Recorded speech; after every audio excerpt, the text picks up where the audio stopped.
Capacitive circuit, purely inductive circuit. तो इन circuit में मैंने बताया आपको कि एसी चैप्टर जो है उसमें हम इन्हीं सर्किट्स के बारे में डिस्कशन करने वाले हैं।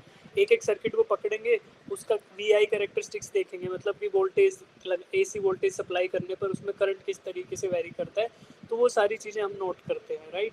फिर उसके बाद पावर कैलकुलेशन करेंगे, तो ये इन सभी सर्किट्स का करेंगे। फिर then we will do it for the combination of these 3 types of circuit, जैसे कभी रेजिस्टेंस को कैपेसिटर के साथ जोड़ दिया, कभी कैपेसिटर को इंडक्टर के साथ जोड़ दिया, तो वो अलग अलग सर्किट्स हमारे बनेंगे। तो सबसे पहला था इसमें क्या, प्योरली रेजिस्टिव सर्किट। तो प्योरली रेजिस्टिव सर्किट का हमने डिस्कशन किया। फिर हमने प्योरली रेजिस्टिव सर्किट का डिस्कशन करते टाइम ये बात करी थी कि भाई ईएमएफ जो लगेगा सर्किट पे वो क्या लगेगा, E naught sine omega t, E naught sine omega t, ठीक है। तो ये ईएमएफ लगेगा। इस ईएमएफ के बारे में हमने डिस्कशन किया कि ईएमएफ कैसे आएगा, it will be due to the change of flux, है ना, D phi by D T की वजह से हमें ये ईएमएफ मिलने वाला है। इसी की वैल्यू अगर मैक्सिमम वैल्यू निकाले थे तो ई नोट की वैल्यू आई थी एन ए बी ओमेगा, और ई नोट क्या आया था, maximum value N A B omega, और एप्सा जो इसकी ईएमएफ की इंस्टेंटेनियस वैल्यू वो क्या आई थी, E naught into sine omega T. फिर हमने यही ईएमएफ सप्लाई किया प्योरली रजिस्टिव सर्किट को। एक प्योरली रजिस्टिव सर्किट यानी सर्किट के अंदर एक तो एसी सोर्स है और दूसरा क्या है, एक रेजिस्टेंस है, तो इन दोनों को जोड़ दिया। इस ऐसे सर्किट में हमने ईएमएफ दिया जो कि ई नॉट साइन ओमेगा टी के हिसाब से वेरी कर रहा था। तो हमें करंट की वैल्यू क्या मिली बच्चे, I is equal to I naught, बोलो सब बच्चे बोलो, I is equal to I sine omega T. तो यहाँ से मुझे फेज के बारे में मैंने डिस्कशन किया कि इनके बीच में फेज कितना है, दोनों करंट और वोल्टेज के बीच में फेज कितना आया था मेरा, फेज डिफरेंस कितना आया था करंट और वोल्टेज के बीच में, जीरो सर, जीरो आया था। अरे सब बच्चे सुना करो यार क्लास में, तो फिर तुम्हारा रिजल्ट कभी भी नहीं आएगा, है ना। हर बार पूरा परफॉर्म करोगे तुम लोग एग्जाम में। देखो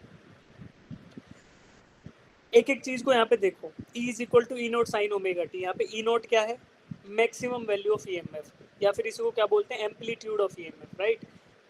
ई क्या है, इंस्टेंटेनियस वैल्यू ऑफ ईएमएफ, और ओमेगा टी क्या है, इंस्टेंटेनियस फेज। ये सब चीज़ें आपको कल बताई थी मैंने। ओमेगा टी क्या है, इंस्टेंटेनियस फेज है। फिर ऐसा अगर ईएमएफ आप प्योरली रजिस्टिव सर्किट में अप्लाई कर रहे हो तो आपको करंट, ओम्स लॉ से करंट हमने कैलकुलेट किया, वो क्या था, I naught sine omega t. इसकी वैल्यू क्या आ रही है, I is equal to I naught sine omega T. यहाँ पे आई क्या है, किसी पर्टिकुलर इंस्टेंट ऑफ टाइम पे करंट कितना है सर्किट में, आई नोट क्या है, मैक्सिमम वैल्यू ऑफ करंट, या उसी को बोलते हैं एम्पलीट्यूड। ओमेगा टी क्या है, फेज, इंस्टेंटेनियस फेज। ठीक है। अब मुझे बताओ करंट का और ईएमएफ का इंस्टेंटेनियस फेज सेम है कि अलग अलग है? सर सेम है। EMF same. दोनों का फेज सेम है, इंस्टेंटेनियस फेज। तो मुझे बताओ, और टोटल फेज सेम है कि अलग है? सेम है, क्योंकि केवल और केवल इंस्टेंटेनियस फेज ही तो है। जो भी फेज की जगह पे लिखा हुआ है वो इंस्टेंटेनियस फेज को रिप्रेजेंट कर रहा है। तो दोनों का फेज जो है वो ओमेगा टी के बराबर है। तो अगर दोनों का फेज बराबर है तो फेज में डिफरेंस कितना हुआ? Sir zero. Purely resistive circuit के अंदर ईएमएफ फेज डिफरेंस क्या आया था, जीरो आया था। इसी चीज को हमने आगे डिस्कस किया कि भाई फेज डिफरेंस जीरो है, तो इसका मतलब ये हो गया कि आपका वोल्टेज और करंट दोनों एक ही टाइम पे पीक करेंगे, यानी कि उनकी मैक्सिमम वैल्यू आपको एक ही टाइम पे मिलने वाली है, जैसे कि यहाँ पे पाई/2 एंगल पे मिल रही है, राइट। Yes sir. जो फेज और phase diagram, phasor and phase diagram बताया था ना आपको, फेजर एंड फेज डायग्राम, उसमें क्या था, फेज डायग्राम कैसे बनता है, फेजर का प्रोजेक्शन वर्टिकल एक्सिस पे, है ना। तो वर्टिकल एक्सिस पे फेजर का प्रोजेक्शन करोगे तो आपको फेज डायग्राम मिल जाएगा। यहाँ से देखो यार कि फेज डायग्राम जो है वहाँ से क्या दिख रहा है आपको, फेज डायग्राम से दिख रहा है कि ये करंट की वैल्यू है, ये पाई/2 पे मैक्सिमम है। सिमिलरली जो वोल्टेज की वैल्यू है वो भी पाई/2 पे मैक्सिमम। तो voltage and current both are maximum at pi angle, right, ठीक है। तो यहाँ से मुझे फेज डायग्राम हमने देखा। फिर आपसे एक क्वेश्चन ये भी पूछा था कि क्या ये अल्टरनेटिंग करंट का सोर्स है कि नहीं है? सर हाँ। कैसे बच्चे ये, because it is changing its direction. और इसका नाम हमने क्या बताओ, क्या नाम, स्क्वायर वेव, स्क्वायर वेव। तो ये सारी बातें हमने कर ली थी, ठीक है। फिर इसके बाद बच्चे ये डिस्कशन किया था कि why we prefer AC over DC, क्यों कर रहे हैं? Because of high efficiency in power transmission, easy and efficient conversion. आपने पढ़ा था ना इलेक्ट्रोमैग्नेटिक इंडक्शन EMI चैप्टर, उसमें क्या देखा था कि जो फ्लक्स आता है वो कब आता है? जब करंट आपका चेंज होता रहे, यानी सर्किट में EMF चेंज होता रहे। तो AC का कैरेक्टरिस्टिक ही यही है ना कि EMF and current is always changing in the circuit. तो हमेशा क्या होता रहेगा? Flux associated with the coil will always change. तो इस चीज को हम यूज करके हम म्यूचुअल इंडक्शन करा सकते हैं दूसरे कॉइल में, और step up and step down करा जा सकता है वोल्टेजेस को। तो यही एक तरीका था कि जिसकी मदद से हम क्या कर ले रहे थे कि हायर वोल्टेजेस पे पावर ट्रांसमिशन कर ले रहे थे। और हायर वोल्टेजेस पे पावर ट्रांसमिशन करने का फायदा क्या है बेटा? हायर वोल्टेज पे पावर ट्रांसमिशन करने का फायदा क्या है? लॉन्ग रेंज तक जा सकती है, लॉन्ग रेंज तक जा सकता है, और पावर लॉसेस क्या होंगे? कम होंगे। पावर लॉस का फॉर्मूला बताया था, क्या था? I² R, I²R। और हीट लॉस क्या होता है? I² RT। तो ये इसमें करंट की वैल्यू कम हो जाएगी। जब आप वोल्टेज बढ़ा दोगे तो करंट कम हो जाएगा, तो क्या होगा? पावर के लॉसेस कम हो जाएंगे। तो ये हमें सुविधा कहाँ पे मिलती है? अल्टरनेटिंग करंट की मदद से we can do step up and step down of voltages, and that's how we can get this ability to transfer the power over higher voltages, right? ठीक है। इसके बाद इकोनॉमिक ट्रांसमिशन, ये आपको बताया था, सेम ही तरीका है। बिकॉज हायर वोल्टेजेस पे जाएगा तो लोअर करंट्स पे जाएगा, तो we can transmit the power to longer ranges with high efficiency. ठीक है। इसके बाद हमने क्वेश्चंस किए थे, इसमें आप बताओ which one is the alternating current? इसमें कौन सा था? Second one. ठीक है। बाकी दोनों क्या थे? नॉन AC थे, राइट? ये हमने डिस्कशन कर लिया था, इस पर बार बार टाइम भी लगाएंगे। फिर हमने डिस्कशन किया कि a purely resistive circuit applied with an AC source of energy. तो जो एक प्योरली रेजिस्टिव सर्किट था उस पर AC सोर्स लगाया, तो वही ओम्स लॉ से जो भी ऊपर डिस्कशन किया कि हमने करंट की वैल्यू निकाल ली, Im साइन ओमेगा टी, या फिर I0 साइन ओमेगा टी। यहाँ पे हमने ये वैल्यू कैलकुलेट कर ली इजीली। ठीक है। इसके बाद यही डायग्राम आपको दिखाया था कि भाई फेज एंगल है, फेज क्या होता है? ओमेगा टी इसका है, तो इनका डिफरेंस, फेज डिफरेंस क्या हो गया आपका? 0 हो गया in case of purely resistive circuit. ये सब हम डिस्कस कर चुके। बस लेकिन बच्चों याद रखा करो चीज़ों को। देखो कल ही आपको पढ़ाया, आज ही आप भूल गए, इसमें मतलब मैं क्या बोलूँ? आप याद नहीं रखते, आपको समझ नहीं आता। पहले मुझे क्लियरली बताओ, अगर समझ नहीं आता तो वी विल ट्राई मोर, और कुछ ट्राई करेंगे, नहीं तो फिर याद नहीं रुकता, तो इसका मतलब आप सुनते नहीं हो। फिर क्या क्या रीज़न है? व्हाट इज़ द राइट जो प्रॉब्लम आपको आ रही है? तो फेज डिफरेंस क्या है? 0 है। ओके। फिर हमने बात करी power developed in a purely resistive circuit. Power developed कितनी होती है? पावर का फॉर्मूला क्या होता है बच्चे? Power is equal to VI, power is equal to VI या फिर I² R। तो हमने करंट का फॉर्मूला यहाँ पे निकाल लिया था। करंट क्या था? Instantaneous current is equal to maximum value of current into sine omega T. Sine omega T. तो पावर निकालते तो पावर क्या आता है? Power is equal to I² R होता है ना। क्या आएगा? Yes I sir. m² sine square omega T into R। तो यही हमारा क्या आ गया? पावर आ गया। तो इस पावर को हमने निकाल लिया। अब ये तो थी मेरी इंस्टेंटेनियस वैल्यू ऑफ पावर। क्यों? क्योंकि यहाँ पे करंट की भी मैं कौन सी वैल्यू रख रहा हूँ बच्चे? इंस्टेंटेनियस। ये है ना, आई की वैल्यू तो रख रहा हूँ। करंट की आई वैल्यू क्या है? इंस्टेंटेनियस। यहाँ से इंस्टेंटेनियस वैल्यू ऑफ पावर आ गई। और अगर मैं सर्किट में एवरेज पावर निकालना चाहूँ, average power over the cycle, तो क्या करेंगे? इसी इंस्टेंटेनियस पावर को इंटीग्रेट कर देंगे ओवर द कंप्लीट साइकिल। तो P D T divided by capital time T, where capital time T is the time period of oscillation या time period of one complete cycle of AC। तो यहाँ पे capital T रख दिया, और ऊपर क्या किया? इंस्टेंटेनियस पावर को dt इंक्रीमेंट पे इंटीग्रेट करते चले गए। तो आपको total integration divided by total time मिल गया। तो this is how we get the answer, right? ठीक है। तो ये आपको यहाँ से वैल्यूज मिल गई थी।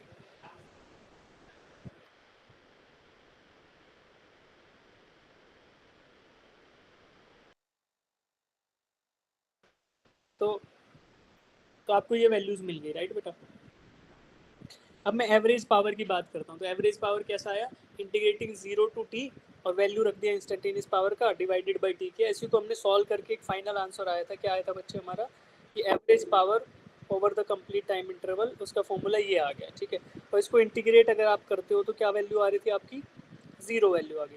इसको इंटीग्रेट करते हैं तो कोस आ रहा है ना, कोस कोस को 0 to t इंटीग्रेट करोगे तो 0 वैल्यू आ जाएगी इसकी, और बाकी का आपका कैपिटल टी कट के आ जाएगा, ये टी से टी कट जाएगा, तो आपका जो फाइनल आंसर आएगा वो आएगा average power is equal to I instant में एम्पलीट्यूड ऑफ करंट का square into R divided by 2.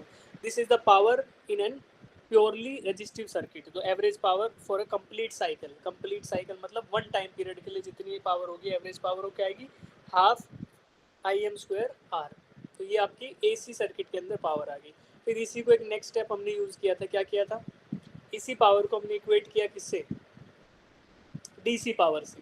DC power क्या होती है बच्चे, I² R. इनको इक्वेट करके हमने क्या निकाला था, RMS वैल्यू. क्या यहाँ तक हो गया था, हम RMS वैल्यू तक आ गए थे? Yes sir. तो इसका मतलब क्या है, RMS value of alternating current ये है बच्चे कि अगर AC की जगह DC source of energy use होता, AC की जगह DC source of energy use होता, तो उसमें कितनी वोल्टेज होती, तो वो हो गया RMS वैल्यू ऑफ वोल्टेज. अगर AC सोर्स की जगह DC सोर्स यूज होता तो कितना करंट रिक्वायर्ड होता, तो वो हो गया RMS वैल्यू ऑफ करंट. ठीक, तो हमने इसी तरीके से RMS value of current end voltage निकालने की कोशिश की. फिर ये पावर का फॉर्मूला था, this is for AC and this is for DC. तो IRMS का स्क्वायर इंटू R. ठीक है, तो DC में क्या हो गया, DC की जगह आपने रख दिया IRMS, तो इक्वेट कर लिया. तो यहाँ से आप instant RMS value of current निकालते हो. कितना आया था मेरा RMS value of current, 70% of maximum value of current, यानी 0.707 टाइम्स IM. और सिमिलरली EMF भी निकालते हो तो कितना आता है, 0.707 time of maximum value of EMF. तो ये दोनों इंपॉर्टेंट चीज़ें यहाँ से आप लिख सकते हो भाई, RMS value of EMF is equal to 0.707 into maximum value of EMF. Similarly voltage के लिए लिख सकते हो VRMS is equal to 0.707 of V maximum. Similarly current के लिए लिख सकते हो, करंट का RMS वैल्यू क्या होगा, 0.707 of maximum value of current. तो ये सारी चीज़ें हम यहाँ से निकाल सकते हैं. ठीक है, अब इतना हो गया था. फिर इसके बाद हमने क्वेश्चन किया था, क्या ये क्वेश्चंस किए थे? No sir, questions no. No sir. चलो यहाँ से स्टार्ट करते हैं. पहले करो, जब भी आपको एक चीज़ बता देता हूँ मैं, देखो इंपॉर्टेंट फॉर्मूला तो ये है जो आपको याद रखना है कि भाई RMS वैल्यू कितनी होती है, 0.707 ऑफ मैक्सिमम वैल्यू. ठीक है, RMS का मतलब क्या होता है वो आपको थोड़ा सा एक बार डायग्राम से समझाता हूँ. सब बच्चे ध्यान से सुनो, रूट मीन स्क्वायर्ड वैल्यू का मतलब क्या होता है. ठीक,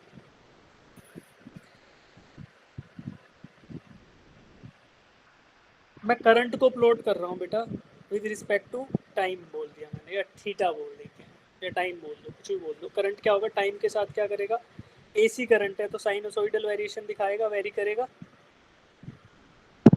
यस सर. ठीक है, अब मैं बोलता हूँ कि यार T/2 इंटरवल के लिए, यानी कि T/2 टाइम के लिए मैं वैल्यू निकालना चाहता हूँ किसकी, करंट की, एवरेज वैल्यू ऑफ करंट, या T/2 टाइम के लिए. तो क्या करूँगा मैं, ये तो आपको AC करंट मिल रहा है, AC करंट निकालना है आपको, AC करंट की एवरेज वैल्यू निकालनी है. तो कैसे करोगे, ऐसे आप पतले स्ट्रिप्स लोगे और उनको क्या करोगे, उनका एरिया काउंट कर दोगे in every small interval DT.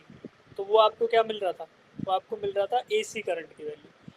अब RMS वैल्यू क्या होती है AC की, वो ये होती है कि भाई इस AC करंट की जगह अगर DC करंट होता, AC करंट की जगह अगर DC करंट होता for the same time interval T/2, अगर इतने ही टाइम के लिए AC करंट की बजाय DC करंट फ्लो कर रहा होता सर्किट में, तो उस करंट की वैल्यू क्या रहती, for the same power delivery. तो कितना था बताओ, 0.707 times of maximum value of current. Maximum value. ये मैक्सिमम वैल्यू ऑफ करंट कितनी है, ये है, this is the maximum value of current. तो अगर ये DC करंट रहता तो आपका सेम पावर डिलीवरी के लिए कितना कितना वैल्यू होनी चाहिए थी उसकी, 0.707 times of maximum value of AC current. तो AC करंट की मैक्सिमम वैल्यू मान लो IM है, तो DC करंट अगर वहाँ पे यूज़ किया जाए तो वही क्या कहलाएगी, RMS वैल्यू ऑफ AC. तो DC इक्विवेलेंट ऑफ AC. देखो अभी ये ग्रीन कलर वाला ये वेरी नहीं कर रहा ना टाइम के साथ, तो ये कांस्टेंट वैल्यू ऑफ करंट है. अगर कांस्टेंट वैल्यू ऑफ करंट दी जाती सर्किट में for the same time T/2, तो सेम पावर डिलीवरी के लिए वो वैल्यू कितनी होती है ना, power delivered to the circuit या power consumed by the device same रहेगा, whether alternating current is supplied और डायरेक्ट करंट इज सप्लाइड।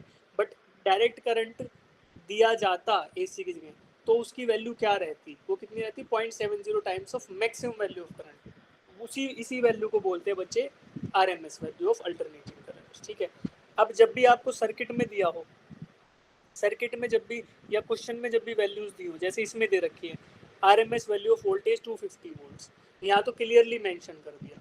लेकिन जब अगर क्वेश्चन में दे रखा है एसी वोल्टेज ऑफ 220 वोल्ट्स, तो इसका मतलब भी यही है कि 220 क्या दिया है, it is RMS value only. 220 volt जो दिया है वो भी क्या है, रूट मीन स्क्वायर्ड वैल्यू ही है। ठीक है, तो एसी वोल्ट अगर दिया है तो उसका भी जो रूट मीन स्क्वायर्ड वैल्यू है वही दिया होगा। तो आपको क्वेश्चन में अगर अनलेस एक्सप्लिसिटली मेंशन्ड कि भैया मैक्सिमम वैल्यू की बात हो रही है या किसी और चीज़ की, तो तब तक हम क्या लेंगे, by default RMS value he consider करेंगे। करंट दे दिया तो आरएमएस दिया है, वोल्टेज दिया तो आरएमएस दिया। ये बहुत इंपॉर्टेंट बात बता रहा हूँ आपको, ये याद रखेंगे। ठीक है, अब चलिए, ये क्वेश्चन दे दिया यहाँ पे आरएमएस वैल्यू ऑफ वोल्टेज आपको दे दिया, find me the peak value of voltage, give me the peak value यानी मैक्सिमम वैल्यू, बताओ कितनी होगी।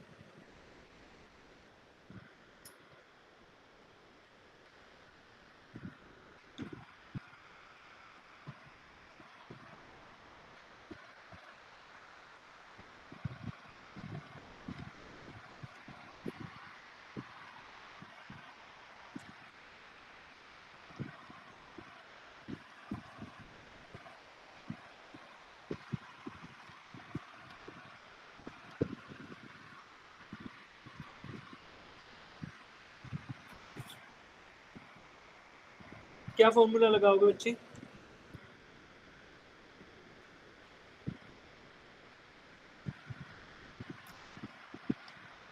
I RMS is equals to 0.707 I.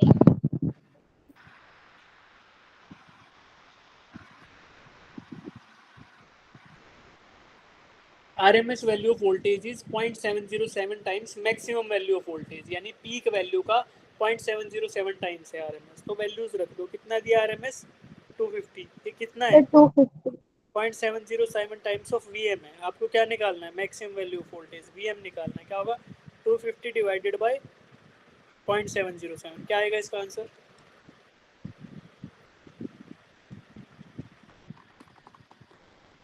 क्या आएगा बच्चे आंसर बताओ।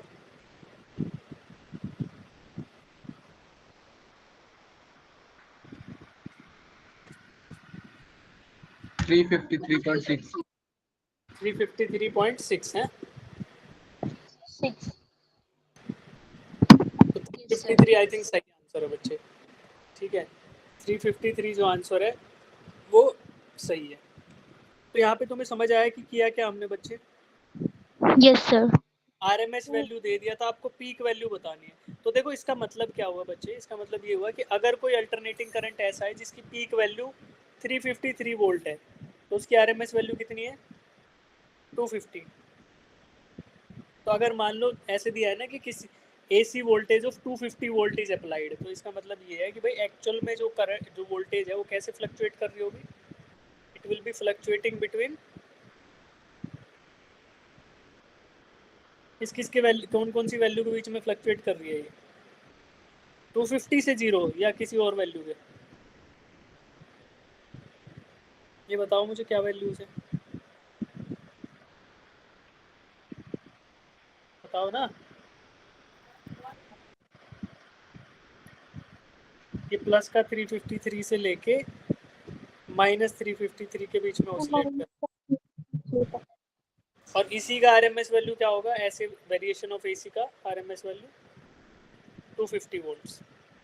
तो बोलने को तो 250 हो गया, लेकिन वेरिएशन किस किस के बीच में हो रहा है, 353 प्लस और माइनस 353 के बीच में। ठीक है, तो क्या इसी प्रकार से हम बोल सकते हैं कि अगर सेम तरीके का क्वेश्चन मैं तुम्हें दूं और बोलूं कि अगर ये आरएमएस आपका 220 वोल्ट्स हो, जैसे कि हमारा हाउस होल्ड सप्लाई होती है वोल्टेज की 220 वोल्ट्स, तो क्या आप मुझे बता सकते हो कितने वोल्टेज के बीच में वेरी करती होगी। सर प्लस 220 वोल्ट से माइनस 220 तक। ये 220 जो दिया है वो आरएमएस वैल्यू दिया है कि मैक्सिमम वैल्यू, आरएमएस वैल्यू तो आरएमएस से पहले मुझे मैक्सिमम वैल्यू निकालना पड़ेगा ना, क्योंकि ये वाला तो पीक वैल्यू होता है ना बेटा। निकालो।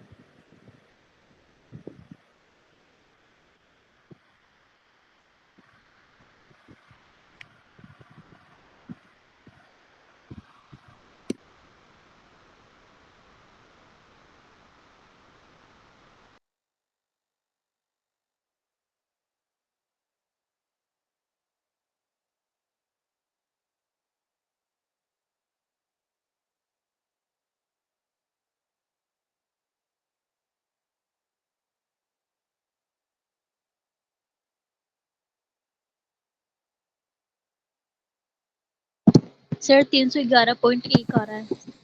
311 आ रहा है, 0.11।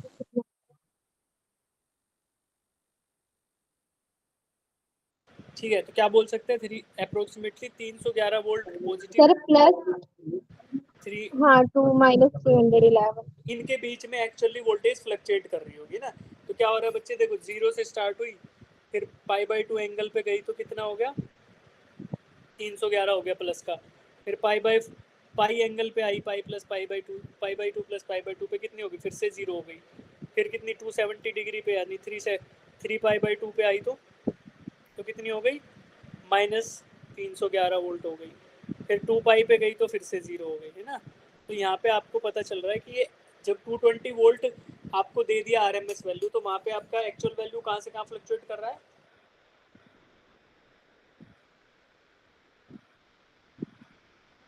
+311 से -311।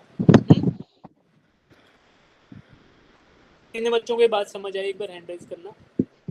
यस सर आंसर कुछ कुछ बच्चे ना क्लास में सुन ही नहीं रहे हैं, वो बस आ जाते हैं, मुंह उठा के ज्वाइन कर लेते हैं ना, क्वेश्चन करते हैं। अभी देखो तुम इससे क्वेश्चन कराएंगे, फिर देखेंगे कितने बच्चे कर रहे हैं। यार मार्क्स आएंगे कैसे तुम्हारे, हैं? अगर तुम लोग करोगे ही नहीं, तुम समझने की कोशिश ही नहीं करोगे, तो मार्क्स कैसे आएंगे बताओ।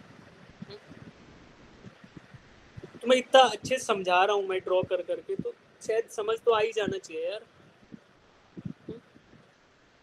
या नहीं आ रहा तो बताओ।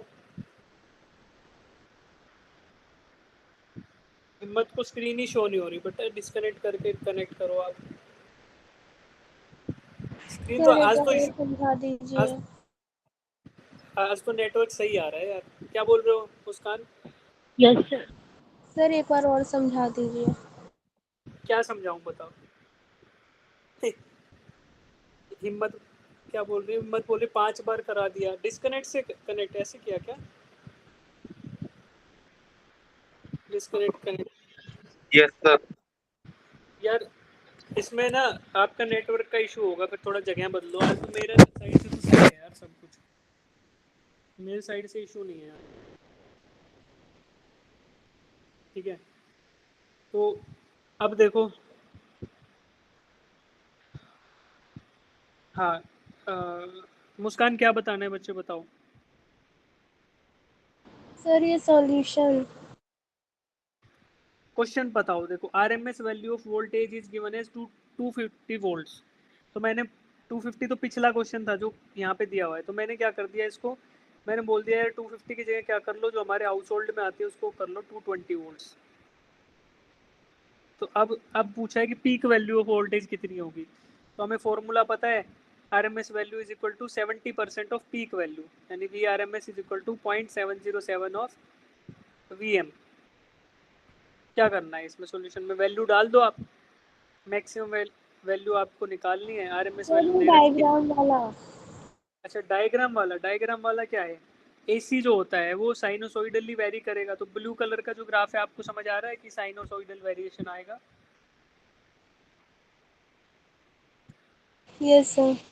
कैसे आएगा, V is equal to V0 sine omega T. तो ओमेगा टी के साथ कैसे वेरी कर रहा है, साइनोसॉइडली, है ना। और V0 इसकी मैक्सिमम वैल्यू है, यानी VM बोल लो या V0 बोल लो, तो VM साइन ओमेगा टी। अब आपको मैक्सिमम वैल्यू निकालनी है, RMS वैल्यू दे रखी थी, तो प्लॉट एक्चुअल प्लॉट क्या होगा, यही होगा जो साइन कर्व आपको दिखा रखा है।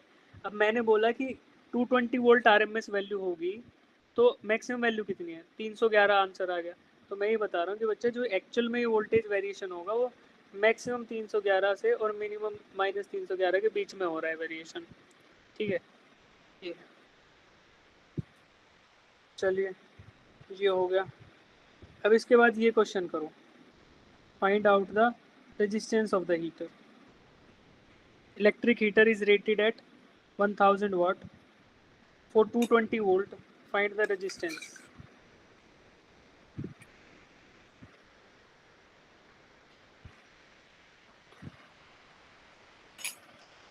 बेटा मेरा वॉइस लो आ रहा है क्या आपको? No, sir. Yes, sir. Yes, sir. रुक जाओ कुछ करते हैं। अभी बेटर है क्या? Yes, sir. ठीक है। Yes, sir. छोड़ कर देते हैं, रुको। ऑडियो में वॉइस कैंसिलेशन तो ऑफ ही है।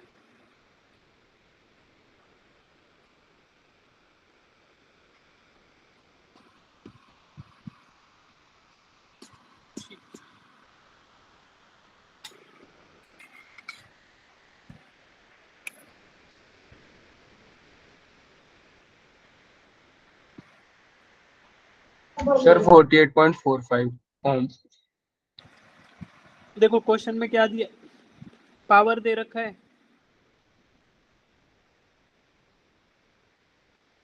वोल्टेज आरएमएस वैल्यू दे रखी है, कितनी है 220 वोल्ट, और पावर क्या होती है, क्या होता है बेटा, वी आर एम एस का स्क्वायर बाय आर। आर निकालना है, R is equal to V R M S square यानी 220 वोल्ट का स्क्वायर डिवाइडेड बाय 1000। कितना आएगा ये, कितनी आएगी वैल्यू, ये कैलकुलेट कर लो। 48 पॉइंट कितनी बता रहे थे बच्चे? 45। 48.4 ओम्स। तो आरएमएस वैल्यू दिया है, देखो यहाँ पे क्वेश्चन में जब दिया होगा वैल्यू तो आरएमएस ही होगा वो, 220 volt squared divided by power. तो P is equal to V square by R formula होता है, P is equal to V I भी होता है, आई स्क्वायर आर भी होता है। तो हमें जो वैल्यूज़ गिवन है उनके टर्म्स में वी स्क्वायर बाई आर होगा, तो मैं वैल्यूज़ रखूँगा, तो यहाँ से मुझे रेजिस्टेंस की वैल्यू 48.4। हाँ जी मुस्कान। सर यहाँ पे ये फॉर्मूला लिखेगा P is equals to I square R। I square R लगा लो, आई की वैल्यू कहाँ से लाओगे, V by R. Yes, sir. Solve कर लो, सेम आ गया।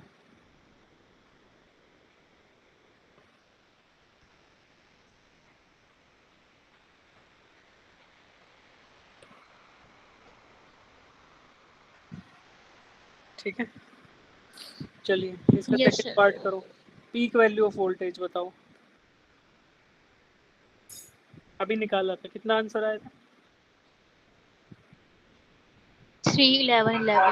311। 220 वोल्ट है ना, तो वी आपको वी मैक्स निकालना है, कितना था, V R M S divided by 0.707। अभी किया आप लोगों ने, 220 डिवाइडेड बाय 0.707 कितना आया था, 311 वोल्ट्स। ठीक है बच्चे। Yes, sir. Yes, sir.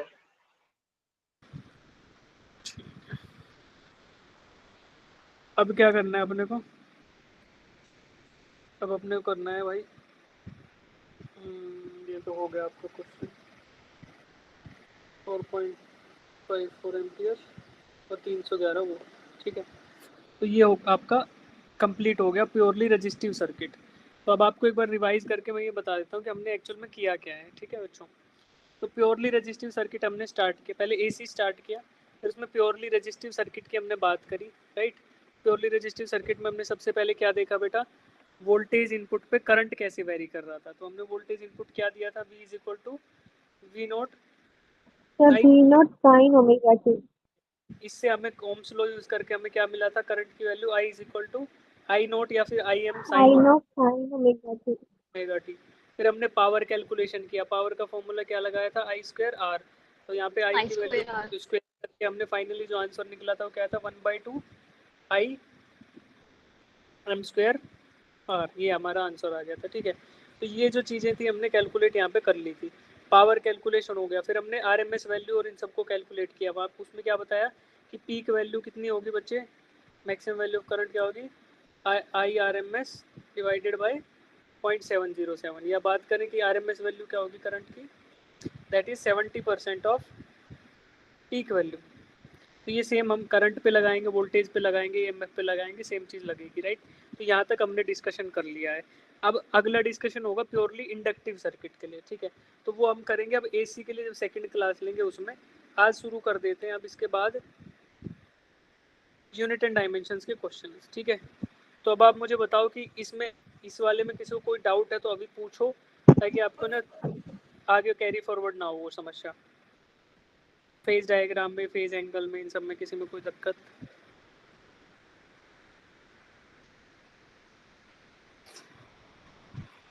Clear है तो गिव मी थम्स अप। अगर आपको ये जो पढ़ा है ये जब समझ आया हुआ है तो थम्स अप दो।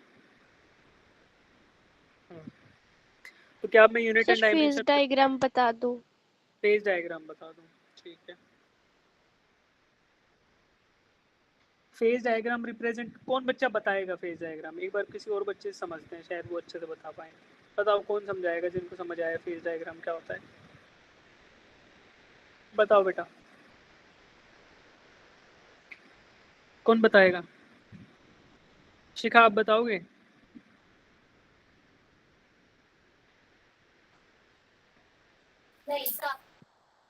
शिखा नहीं बताएगी, चलो मैं ही बताता हूँ। मिसबा, मुस्कान, पीयूष। अच्छा, फेज डायग्राम शो क्या करता है वही बता दो। फेज डायग्राम वेरिएशन शो करता है ना यार। Phase diagram variation of alternating current या अल्टरनेटिंग सोर्स का वेरिएशन शो करता है with respect to phase, respect to theta बोल दें, है ना, विद रिस्पेक्ट टू ओमेगा या विद रिस्पेक्ट टू थीटा। तो आपको सोर्स ऑफ एसी करंट क्या बताया था यार मैंने? एसी जनरेटर, और वहाँ पे कॉइल रोटेट हो रही थी एक, एसी जनरेटर। Yes sir. वहाँ पे कॉइल रोटेट हो रही थी मैग्नेटिक फील्ड में।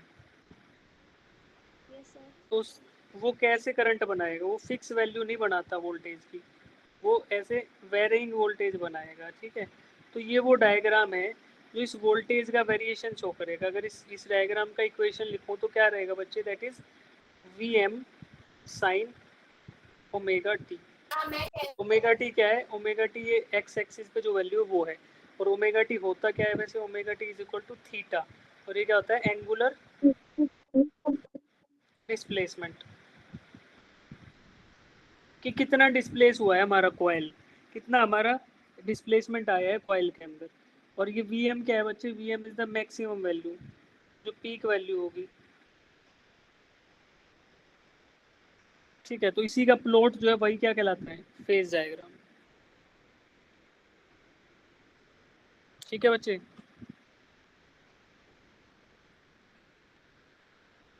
धीरे धीरे समझ आ जाएगा आपको आगे, है ना। एक का पढ़ा है अभी, इंडक्टर का पढ़ेंगे, कैपेसिटर का पढ़ेंगे, फिर इनका कम्बिनेशन पढ़ेंगे, समझ आ जाएगा। तो अभी इतनी टेंशन मत लो। अब देखो आगे चलते हैं यार, इस पे आते हैं यूनिट एंड डायमेंशंस के। तो आप लोगों ने क्वेश्चन करे हैं, है ना? कितने बच्चों ने क्वेश्चन किए हैं ये वाले? हैंड रेज करके एक बार कंफर्म करके बताओ, देखो मैं कितने बच्चे बात मान रहे हैं। तुम लोगों ने कल की क्लास में खुद बोला था कि सर आप नेक्स्ट क्लास में कराना, हम तब तक करके आएंगे, राइट? तो कितने बच्चों ने किए? हैंड रेज करो जी। 11 ही हुए, कोई बात नहीं।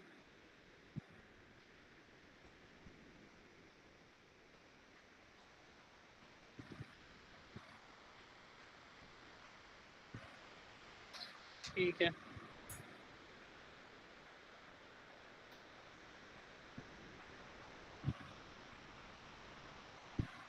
चलो हाथ नीचे कर लो। सबसे पहला क्वेश्चन स्टार्ट करो। तो give me the answer in chat box. इनका हो जाएगा, चैट बॉक्स में आंसर देंगे।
जिनका नहीं हुआ है वो एक बार ट्राई करो बच्चे इसको।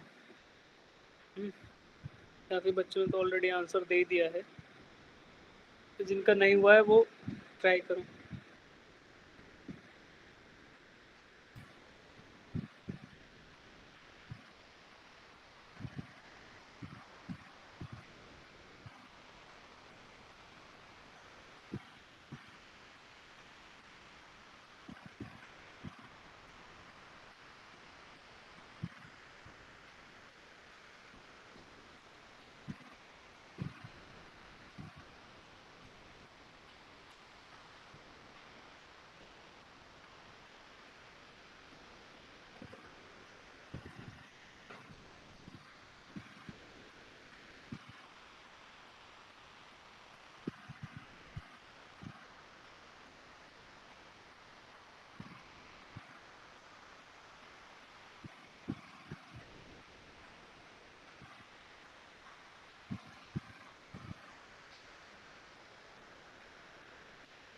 बेटा इसमें कौन सा फॉर्मूला लगेगा बताओ, किस चीज़ का है ये? हीट कंडक्शन इक्वेशन का सवाल है ना। तो हीट कंडक्शन की इक्वेशन क्या होती है बताओ? हीट इज इक्वल टू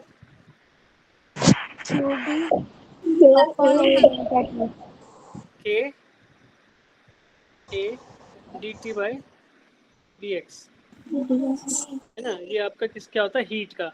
और अगर मैं एनर्जी की बात करूँ तो क्या बोलेंगे? एनर्जी क्या होगी?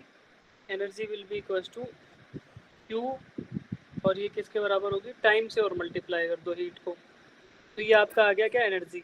अब आपसे क्या पूछा है? थर्मल कंडक्टिविटी के यूनिट्स पूछे हैं, तो मैं क्या करूँगा? के को सेपरेट कर लूँगा। तो के इज इक्वल टू क्यू जो कि एनर्जी है, इंटू हीट एनर्जी है ना, ठीक है, into d x divided by K A d T और इंटू स्मॉल टी। अब मुझे बताओ यहाँ पे क्या है? Q is energy, d x is distance, K is thermal conductivity, A is area, d T is change in temperature और small t is time. तो इन सब के यूनिट्स यहाँ पे रख रख के देखो क्या आंसर आएगा। हीट का यूनिट, एनर्जी का यूनिट क्या होता है? जूल्स। डी एक्स का यूनिट क्या होगा? डिस्टेंस का मीटर। नीचे क्या आएगा? अच्छा सॉरी एक सेकंड, के का किया ना मैंने, तो के नहीं आएगा ना, के मिट जाएगा अभी, सिर्फ के नहीं आएगा।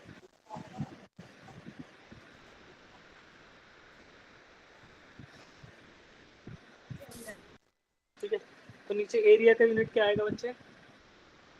Metre square. टेम्परेचर का केल्विन, टाइम का सेकंड। ठीक है। अब देखो मीटर से मीटर कट जाएगा, तो नीचे ऊपर क्या बचा? Joule per second divided by metre into kelvin. Joule per second क्या होता है? What. What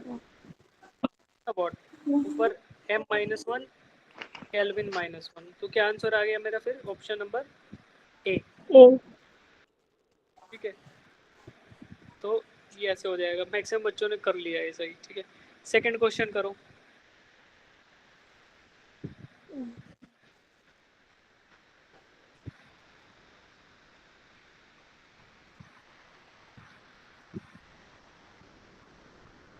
Damping force on an oscillator is directly proportional to the velocity. The unit of constant of proportionality is।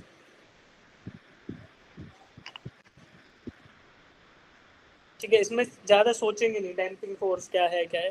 आप ये देखो, force is directly proportional to velocity. Constant of proportionality कुछ तो आएगा, तो इसको लिख दिया F is equal to some constant into velocity. तो कांस्टेंट का यूनिट क्या आएगा? कांस्टेंट के यूनिट होंगे फोर्स बाय वेलोसिटी के यूनिट्स के बराबर। फोर्स का यूनिट क्या होता है? फोर्स क्या होता है? मास इनटू एक्सेलरेशन, है ना। मास का यूनिट क्या है? किलोग्राम। एक्सेलरेशन का मीटर पर सेकंड स्क्वायर, और नीचे वेलोसिटी, वेलोसिटी का क्या है? मीटर पर सेकंड। तो अब देखो क्या बचेगा, इसको सॉल्व करोगे तो केजी मीटर, और नीचे का सेकंड ऊपर चला जाएगा, ऊपर का सेकंड नीचे आ जाएगा। यहाँ से मीटर से मीटर कट गया, ये क्या आ गया, सेकंड से सेकंड कट जाएगा, तो केजी पर सेकंड। कौन सा ऑप्शन आया बच्चे? मैक्सिमम बच्चों ने सर सी सी दिया। ऑप्शन। ठीक है, सी हमारा सही है। अच्छा, किसी बच्चे को समझ नहीं आएंगे तो तुरंत पूछेंगे यार, इसमें ना हैंड रेज करके तुरंत पूछ लोगे सर ये समझ नहीं आया। ठीक है, ठीक है, अगले क्वेश्चन पे चले बच्चे। Yes sir. चलो करो ये। Unit of permittivity of free space. Permittivity of free space किसके फॉर्मूला में आता है?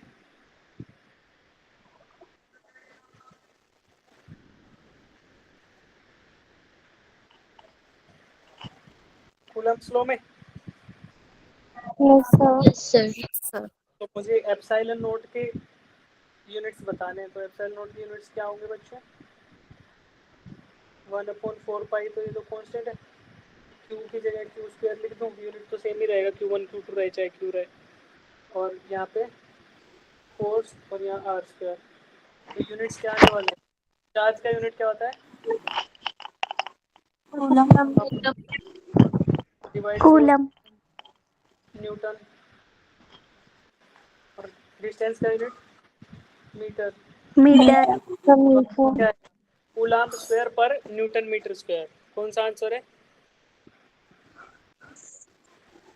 सी इज द राइट सर सी है सी। आंसर। ठीक है, सी ऑप्शन। ऑप्शन सही है बच्चों। चलो क्वेश्चन नंबर 4 करो। Errors in the measurement which arises due to unpredictable fluctuations in temperature and voltages.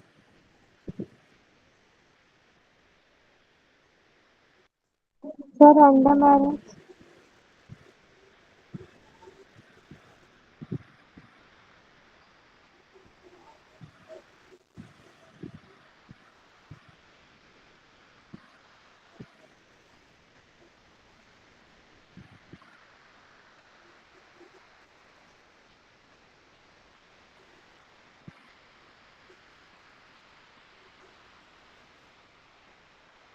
Random error. ठीक है, इसका आंसर बच्चे क्या है? Random error is right answer. ठीक है, अब क्या करते हैं, एक एक करके ना सबको डिस्कस करते हैं। लीस्ट काउंट एरर कब आता है बताओ? लीस्ट काउंट एरर कब आता है? 1 day sleepers. Least count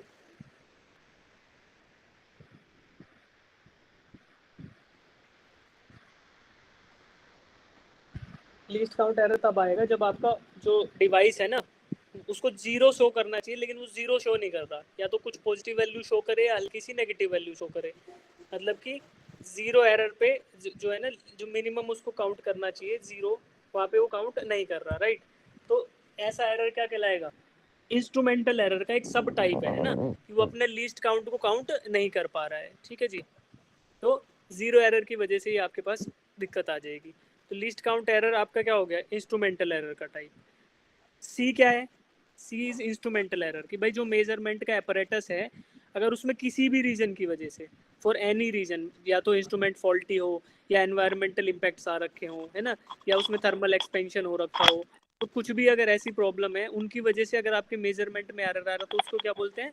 instrumental error. ठीक है, ऑप्शन डी क्या है? Personal error. Personal error instrument की वजह से नहीं होता, it is due to the जो बंदा मेजर कर रहा है ना, it is due to the person who is taking the readings.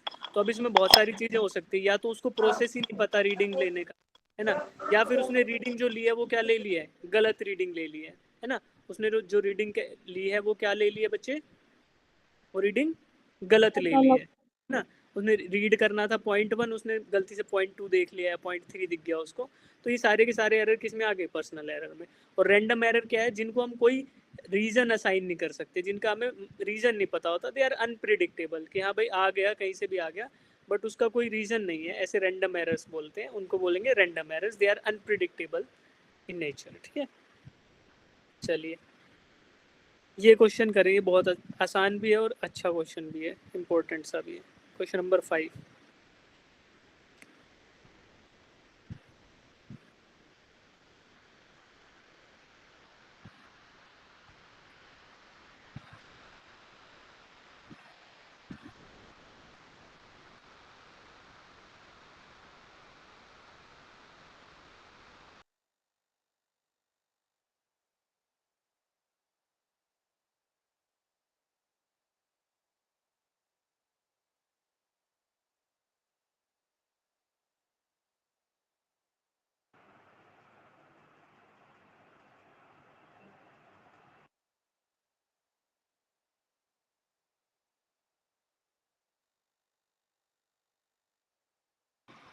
अच्छा, इसमें क्या आंसर यूज करोगे बेटा? फॉर्मूला क्या है पहले तो ये बताओ कि मास डेंसिटी का फॉर्मूला क्या होता है? What is the formula for mass density? Mass by volume. Mass by volume. और वॉल्यूम ऑफ सिलेंडर क्या होता है बच्चे? भाई वायर क्या होती है? Wire is generally considered as cylindrical in nature, ठीक है जी। तो वायर, इसका फॉर्मूला क्या होगा? Flat surface area pi R square into length pi R square L. ये आपका हो गया वॉल्यूम ऑफ द सिलेंडर, है ना। अब देखो, अब रो जो है वो क्या होगा? Mass divided by pi R square L. अब मुझे क्या बताना है? मुझे बताना है percentage error in the measurement of density. तो देखो बेटा, मुझे बताना है D rho by rho into 100। तो डी रो बाय रो क्या हो गया? Relative error. रिलेटिव एरर को 100 से मल्टीप्लाई करो तो क्या मिलता है? Percentage error. अब ये किसके बराबर होगा? देखो फॉर्मूला में देखो, मास के सिंगल डिग्री पे डिपेंड कर रहा है कि स्क्वायर पे कि क्यूब पे? डेंसिटी किस मास के कितने डिग्री पे डिपेंड कर रहा है? डिग्री 1 पे, है ना। मास पे डायरेक्टली डिपेंडेंट है, तो क्या करेंगे? D M by M into 100। Mass का जो परसेंटेज एरर है उसको डायरेक्टली लिख लो। उसके बाद रेडियस पे स्क्वायर पे डिपेंड कर रहा है कि सिंगल वैल्यू पे? आर पे, रेडियस के स्क्वायर पे डिपेंड कर रहा है। तो क्या करेंगे? जब आर स्क्वायर होगा ना तो उस केस में क्या होता है? एरर्स आपकी ऐड हो जाती है बेटा। Delta are by R plus delta are by R, तो क्या होता है कि 2 times of delta are by R हो गया। तो इसी केस में अगर हम इसको लिखें कि भाई रिलेटिव टर्म्स में, तो कैसे लिखेंगे फिर एरर को? एरर हमेशा ऐड होगी, एक तो पहली बात, और डिग्री 2 पे कर रही है तो 2 into delta are by R into 100, क्योंकि स्क्वायर पे डिपेंड कर रही थी। फिर बच गया लेंथ। लेंथ भी चाहे डिनोमिनेटर में हो चाहे न्यूमरेटर में, एरर हमेशा क्या होगी? ऐड होगी। ऐड कर लिया, और लेंथ पे सिंगल डिग्री पे है तो सीधा लिखो delta L by L into 100। तो इस तरीके से हम फॉर्मूला यूज करते हैं when we are trying to find out percentage errors, ठीक है बच्चे। तो D rho by rho into 100 is equal to D M by M into 100 plus 2 into delta are by R into 100 plus delta L by L into 100। अब देखो इस formula में आप ध्यान दो, हमें इसका डेंसिटी का निकालना था, रिलेटिव एरर, ठीक है बच्चे। अब मुझे पता है कि डेंसिटी मास पे सिंगली डिपेंड करे तो सीधा डी एम बाई एम आ गया। आर पे पावर 2 पे डिपेंड करी तो 2 into delta are by r आ गया, ठीक है। और लेंथ पे कितना डिपेंड कर रही है? लेंथ पे भी सिंगल डिग्री पे डिपेंड करी तो डेल्टा एल बाई एल आ गया। तो ये चीज़ आप ध्यान रखोगे। इसी तरीके से क्वेश्चन सॉल्व होते हैं when we are trying to find out percentage error, ठीक है। अब डेल्टा एल क्या है? अब यहाँ पे मुझे वैल्यूज रखनी है, फॉर्मूला में वैल्यूज रखनी है बच्चे। तो वैल्यूज क्या रखूंगा? Error in M, error in the measurement of mass. DM का मतलब है error in the measurement of mass. क्या है error in measurement of mass? जब मास को लिखा जाता है तो मास को किस तरीके से लिखा गया बेटा? ये लिखा गया M plus minus delta M. तो एरर साथ में लिख दिया गया कि मास की ये मेजर्ड वैल्यू है ना, नॉमिनल वैल्यू, और plus minus error in the measurement of मास। तो डेल्टा एम को क्या लिखेंगे? जो ऊपर लिखा है डेल्टा एम की वैल्यू क्या है वहाँ पे? 0.002 डिवाइडेड बाय मास की ट्रू वैल्यू 0.4 इंटू 100। फिर क्या करेंगे? इसमें ऐड करो 2 इंटू डेल्टा आर की वैल्यू बताओ रेडियस की 0.001 डिवाइडेड बाय 0.5 इंटू 100। फिर ऐड करो डेल्टा एल की वैल्यू कितनी दे रखी है? 0.02 डिवाइडेड बाय 5 इंटू 100। तो इनको कर लो ऐड, और इनको सॉल्व करके मुझे बताओ what is the error in the measurement of density. जो ये है ना delta rho by rho into 100, ये क्या है? This is the percentage error. इसी की वैल्यू निकालनी है, तो मुझे केवल ये वैल्यू कैलकुलेट करके बतानी है। क्या आंसर आएगा इसका बताओ?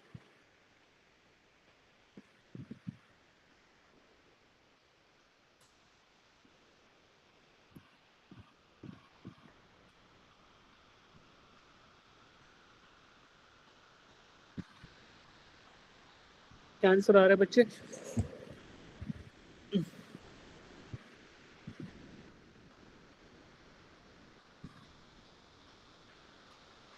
सर ऑप्शन है। ऑप्शन ए आ रहा है। इसको कैलकुलेट करोगे ना 0.6 आ रहा है, ठीक है। तो अभी इस प्रोसेस को आप याद रखो। परसेंटेज एरर निकालने का जो प्रोसेस है ना, इसको याद रखो। इस तरीके बहुत सारे क्वेश्चन आएंगे, अभी भी आएंगे, इस शीट में भी है आपने जिन्होंने किया होगा। तो option A is the right answer. तो अभी आप इसको देखोगे तो आपको नजर आएगा कि भाई वन इस तरीके से आप क्वेश्चन सॉल्व कर पाओगे, ठीक है। तो अगला क्वेश्चन करते हैं, question number 6।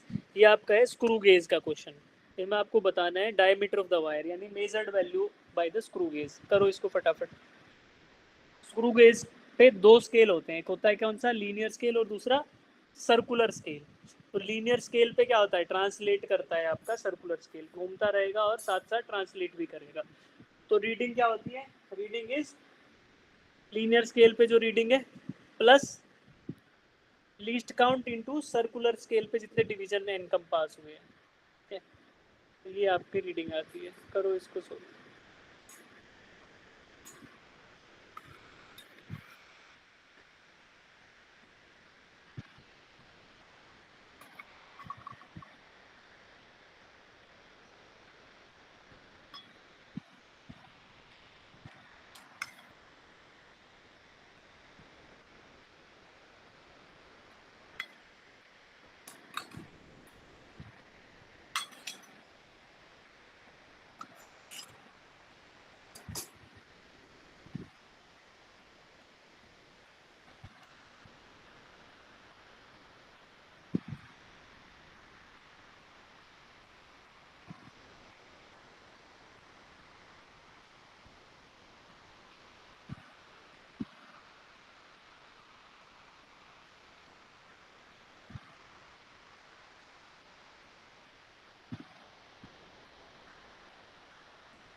Option A is the right answer बेटा, है ना, क्योंकि ऑप्शन सेंटीमीटर में पूछा गया ना।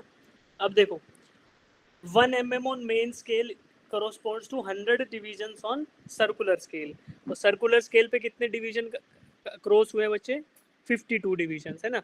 तो reading on main scale, reading on linear scale कितनी है इसकी, अगर मैं रीडिंग निकालूं टोटल रीडिंग, वो क्या है, मेन स्केल की reading 0 mm plus 52 mm 52 divisions out of 100 on linear scale. तो ये 1 mm है, अगर पूरा 100 डिवीजन क्रॉस करता तो 1 mm ट्रेवल करता। तो ये आंसर कितना आएगा बच्चे, 0.52 मिलीमीटर्स। और इसी को सेंटीमीटर में कन्वर्ट करोगे तो क्या आएगा आंसर, 0.052। 5 सेंटीमीटर। तो ऑप्शन ए आ जाएगा हमारा, है ना। मिलीमीटर होता तो ये यहाँ पे मिलीमीटर लिखा होता तो ऑप्शन बी हो जाता, बट ऑप्शन ए सही है बिकॉज सेंटीमीटर्स में हमारे ऑप्शंस हैं, ठीक है।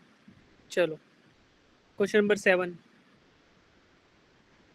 पिच बताना है। पिच क्या होता है कि एक कंप्लीट सर्कल, सर्कुलर स्केल जब एक कंप्लीट सर्कल कर लेता है तो लीनियरली कितना ट्रैवल करता है आपका, लीनियरली कितना, लीनियर जो ट्रैवल आता है लीनियर स्केल पे, मेन स्केल पे, वो कितना होता है। Pitch is 360 degree rotation of circular scale पे कितना मूव कर रहा है आपका डिवाइस, स्क्रू गेज कितना मूव कर रहा है। तो पिच बतानी है आपको।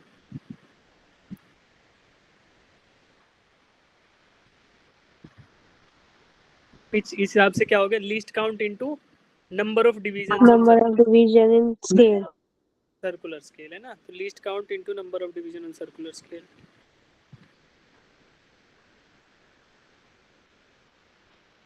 लीस्ट काउंट 0.01 है और 50, तो कितना हो गया बच्चे 0.5 M.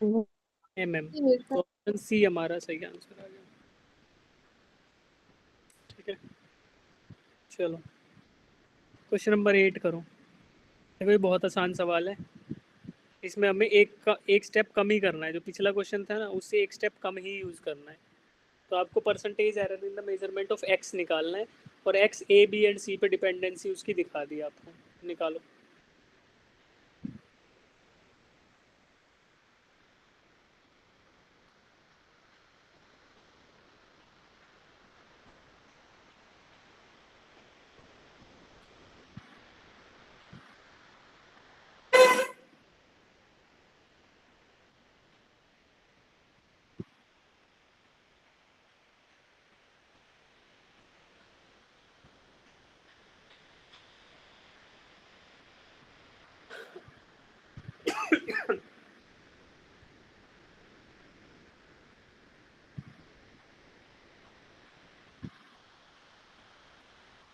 तो कैसे करेंगे बच्चे इसको,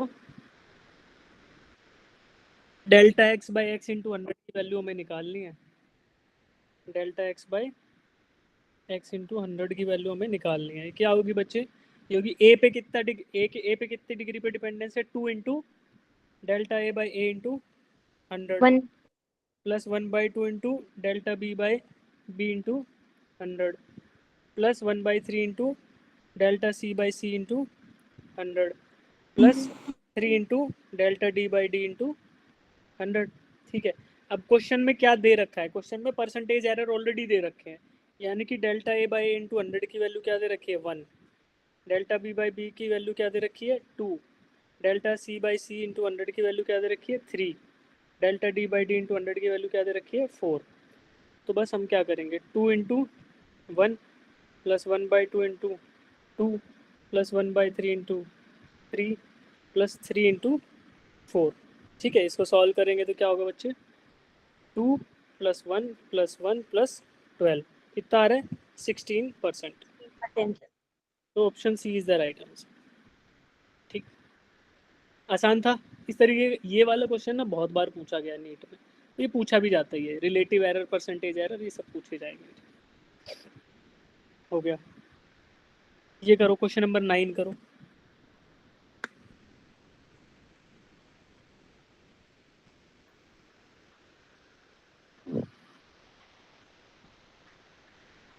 least count on vernier scale क्या होता है बच्चे, least count is equal to 1 MSD minus 1 VSD, 1 main scale division minus 1 vernier scale division.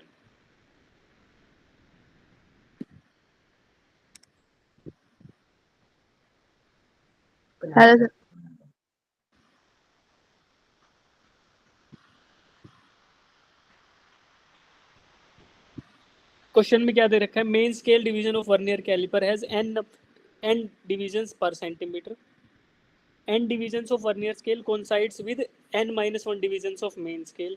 ठीक है, तो क्या लिखेंगे भाई n-1 into MSD is equal to n VSD। ठीक है, और लीस्ट काउंट क्या होता है 1 MSD minus 1 vernier scale division. करो कैलकुलेट, आपको लीस्ट काउंट बताना है।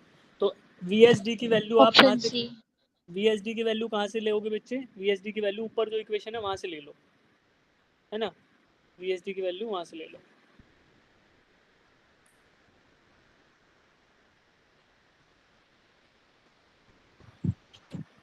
और 1 MSD की वैल्यू क्या है देखो, n divisions per centimetre on main scale, तो 1 मेन स्केल डिवीजन कितना है 1/n सेंटीमीटर के बराबर। ठीक है, तो वैल्यू रख दो 1 MSD की यहाँ रख दो, इम्प्लाइज क्या आंसर आ रहा है, पहले तो आंसर बताओ, सी आ रहा है किसी का, यस सर। Yes sir. एक देख के तो नहीं बता रहे हो तुम। नो हम्म? MSD क्या है 1/n, ये किसके बराबर है, n इंटू VSD के बराबर, ठीक है। तो 1 वर्नियर स्केल डिवीजन क्या हो गया बच्चे, n-1/n², तो मैं वैल्यू रख दे रहा हूँ। 1 मेन स्केल डिवीजन है 1/n के बराबर, माइनस n-1 डिवाइडेड बाय क्या है ये, n²। सॉल्व कर लो इसको, सॉल्व कर लो। नीचे क्या ले लूँ एलसीएम, n² ले लेता हूँ, तो यहाँ क्या आ जाएगा n-n+1, क्या आ गया 1/n²। तो least count is equal to 1/n²। Option C is the. किसी बच्चे को समझ नहीं आया तो पूछो यार इसको। देखो जब हमने क्वेश्चन सॉल्व करना स्टार्ट किए थे तो 32 स्टूडेंट्स थे, अभी 26 हैं। तो ये जो 6 बच्चे भाग गए ना, इनके पेपर में ना केवल थ्योरी आएगी, इनके क्वेश्चन नहीं आने वाले हैं ना, तो इसलिए शायद इनको फ़ायदा हो जाए कोई क्लास में 15 मिनट पहले ड्रॉप आउट करने का बेनिफिट, क्या पता इनको हो जाए, है ना। चलिए, समझ आ गया ये question. Yes sir. Yes, sir. चलो ये क्वेश्चन नंबर 10 करो।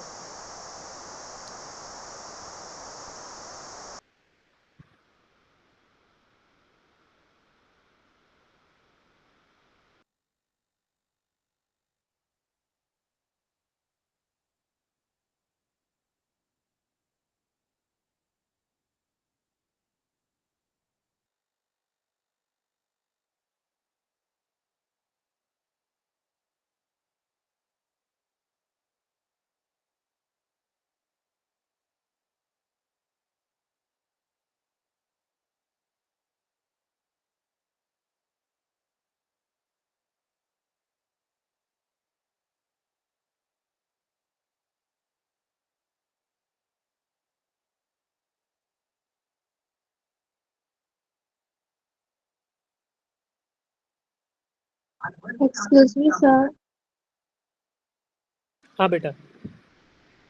सर ये जो मेन स्केल रीडिंग दी है ना 5 मिलीमीटर, तो इसको हमें सेंटीमीटर में कन्वर्ट करना पड़ेगा ना पहले। एग्जैक्टली, बिल्कुल करना पड़ेगा क्योंकि हमारा आंसर सेंटीमीटर में है। स्टूडेंट मेजर्ड द, देखो किसी भी एक मिलीमीटर में निकाल लो, अगर मिलीमीटर में निकालना इजी लगे ना तो पहले mm में निकाल लो, बाद में लास्ट में उसको सेंटीमीटर में कन्वर्ट कर लेना, right. A student measured the diameter of a small steel ball using a screw gauge of length. Least count this. The main scale reading is 5 mm and 0 of circular scale division coincide with 25 division above the reference level. If screw gauge has a 0 error of this, the correct diameter of the ball is. तो देखो 25 division किस पे कर रहे हैं, 0 of the circular scale division coincide with 25 division above the reference level. तो 25 division कितना error produce कर रहे हैं, 0.004 सेंटीमीटर का, ठीक है। तो यहाँ से आपको सर्कुलर स्केल का डिवीजन पता चल जाएगा और फिर आप रीडिंग ले बता सकते हो।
तो जब जीरो एरर होती है बेटा तो कैसे करते हैं हम लोग, रीडिंग कैसे निकालते हैं जीरो एरर के केस में, कैसे निकलती है हमारी रीडिंग इज इक्वल टू, जो एक्चुअल रीडिंग है माइनस जीरो एरर है ना, तो जीरो एरर नेगेटिव है मेरी, तो उसको क्या कर लेंगे, ऐड कर देंगे, या minus of minus zero error कर देंगे, ठीक है। तो क्या करना है, main scale reading plus circular scale reading into least count, और क्या करना है, minus of zero error, zero error मेरी कितनी है, -0.004 सेंटीमीटर। ठीक है, अब मेन स्केल रीडिंग कितनी आ रही है बताओ मुझे।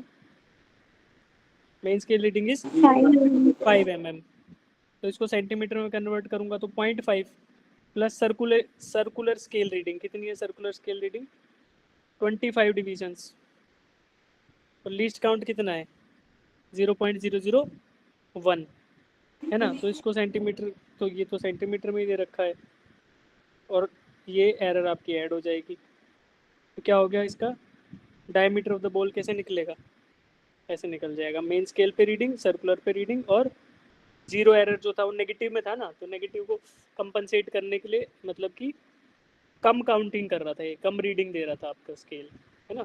कम रीडिंग देने का मतलब क्या है यार, कि जब इसके दोनों ही प्रोंग्स जुड़ रखे थे ऐसे, तो क्या था, यहाँ पे जो रीडिंग 0 आनी चाहिए थी उसकी जगह क्या रखा है -0.004, तो यानी कि जब इसके बीच में बॉल आएगी तो ये माइनस वाले को पहले 0 करेगा और फिर एक्स्ट्रा जो रीडिंग आएगी उसको देगा। तो मुझे कैलकुलेशन करते टाइम ये जो 0 रीडिंग है ना, मैं नेगेटिव एरर, इसको ऐड करना पड़ेगा इस रीडिंग में।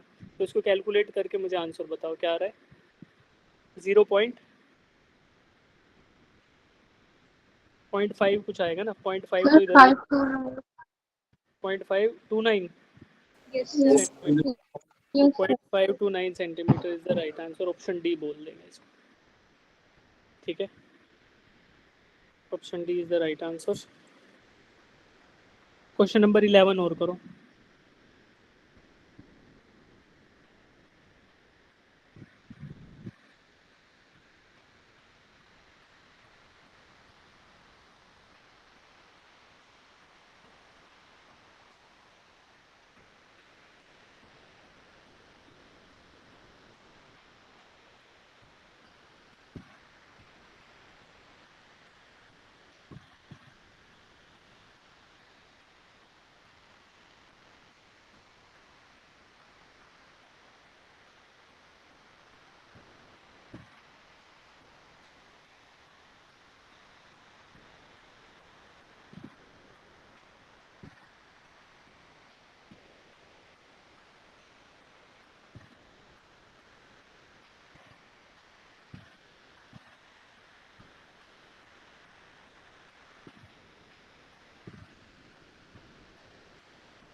सेम वही है फॉर्मूला, एक्सपेरिमेंट है, 4 क्वांटिटीज है, परसेंटेज एरर दे रखा है, calculate the percentage error in P. क्या आएगा बच्चे, 3 times of 1 plus 2 times of 2 plus 3 plus 4, कितना आ रहा है 3 प्लस 4 प्लस 3 प्लस 4, कितना है 14%। Sir, 14. C is the right answer.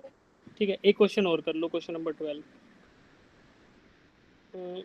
इसको मैं कराऊंगा बाद में, आप ये करो, क्वेश्चन नंबर ये कर लो, इसमें अलग लॉजिक लगेगा। क्वेश्चन नंबर 13 कर लो।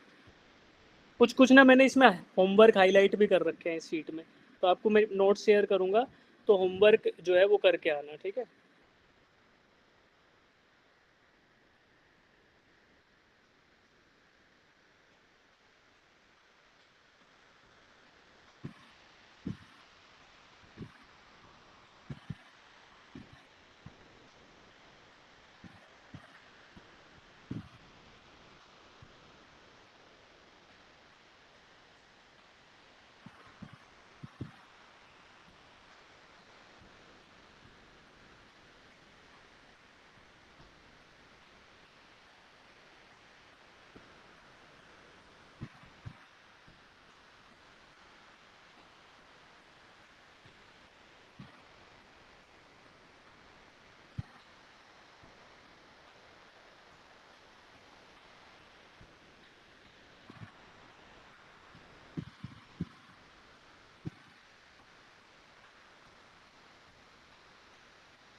ऑप्शन डी आ रहा है ना, if the error in the measurement of radius of a sphere is 2%, then the error in the determination of volume of the sphere will be. तो परसेंटेज में ही पूछा है, तो वॉल्यूम ऑफ द स्फीयर क्या होता है बच्चे?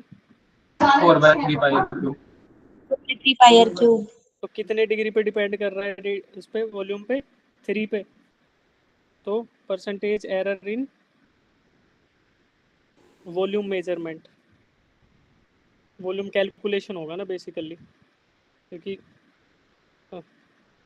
मेजरमेंट तो रेडियस का होगा, है ना। तो कितना होगा? 3 into delta are by R into 100। तो delta are by R into 100 की वैल्यू क्या है? 2। तो क्या आ रहा है आंसर? 6%। तो option D is the right answer. ठीक है, तो अब देखो बच्चा, इसमें ना कुछ कुछ चीज़ें मैंने होमवर्क हाईलाइट कर रखी हैं इसके आगे, जैसे क्वेश्चन नंबर 14 कर पाओगे, 15 कर पाओगे, ऐसे बहुत सारे क्वेश्चन हैं जो मैंने हाईलाइट कर दिए हैं। तो ये क्वेश्चन आप कर पाओगे। तो जिन जिनको HW मैंने लिखा हुआ है शीट के अंदर आगे, उन सब क्वेश्चंस को आप है ना कल की क्लास में करके आओगे, और उसके अलावा सभी क्वेश्चंस को एक एक बार ट्राई करोगे। तो हमने लगभग 12-13 क्वेश्चन कर लिए टोटल, इसमें 50 के आसपास हैं। कुछ कल करेंगे, कुछ बचेंगे, उनको अगली क्लास में करेंगे। तो हर रोज़ ऐसे ही करने वाले हैं, ठीक है। तो अब इसको मैं शेयर कर दूंगा ग्रुप में, इस वाली PDF को। तो यहाँ से आप लोग होमवर्क जो हाईलाइटेड है उन क्वेश्चंस को जरूर अटेम्प्ट करके आएंगे, ठीक है जी। चलिए, अब अगली क्लास में मिलेंगे आप सबसे। तब तक के लिए ये क्वेश्चन अटेम्प्ट आपको करने हैं सीरियसली, ताकि हम 4 अगस्त का जो एग्ज़ाम है उसमें अच्छे से परफॉर्म कर पाएँ, ठीक है बच्चे। Thank you sir. ठीक है भाई, thank you so much sir. Bye bye बेटा। Thank you.